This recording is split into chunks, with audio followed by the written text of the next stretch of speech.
The posterior chain is a collection of interconnected muscles in the overlying tissue called fascia that connect the feet to the head. Two other muscles, the diaphragm and the latissimus dorsi, also play a critical role in influencing the function of the posterior chain, which helps with all spinal movements. We start off with a tennis ball or any other ball that has some type of compressibility but has firmness. And you spend a minute massaging the foot back and forth.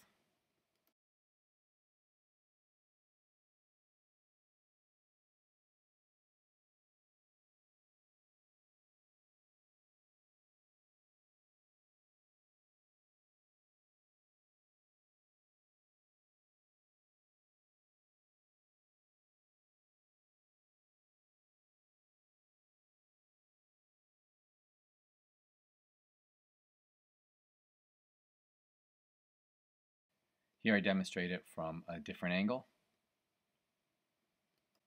I do recommend 1 minute on each foot and 1 minute for each stretch, for a total of at least 4 minutes.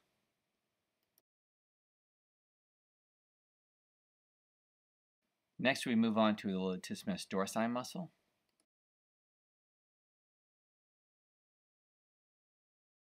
You're going to place your palms and the forearms on a counter or a table, then slowly walk backwards till you get to the point where your back is pretty flat. Then you start bending your knees up and down. It is important to try to get your feet as far back as possible, but keep half your forearm and your palms on the table.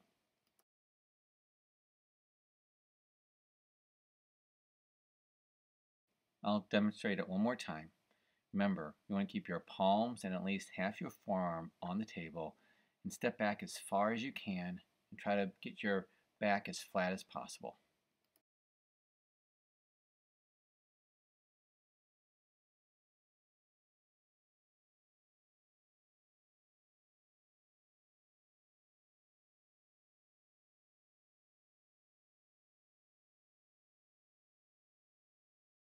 Next we proceed to the diaphragm stretch. While you're sitting comfortably in a chair, take your fingers and gently curl them underneath your ribs.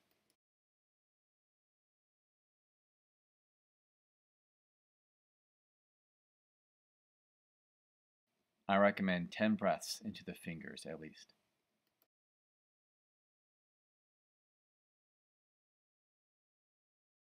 If you can't get your hands over your head, use your hands against your lap and gently push backwards. And here I demonstrate it from a different angle.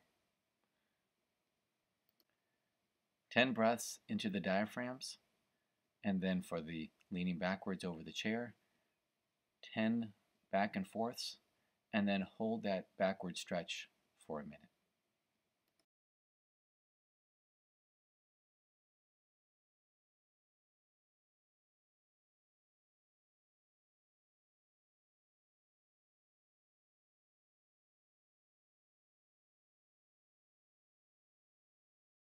Now find a counter about the height of your waist. Place your palms and a little bit of your wrist on the counter. Step backwards as shown and do some deep knee bends as far as you can. This is a great posterior chain exercise since it helps stretch out the upper back and mobilize the hips, knees, and ankles. After doing that about 10 times, now stand up straight. Put your hands on the side of the counter. Now we do some mini push-ups. Start small and we'll work our way up to something a little bit more challenging. Note that I'm also doing a little push-up as well as swaying side to side, as this helps to improve the mobility and stability of the shoulder. Now I'm doing a deep push-up. Go as close to the counter as your strength allows. Do this as long as you can, maybe 5 to 10 times if you can do that much.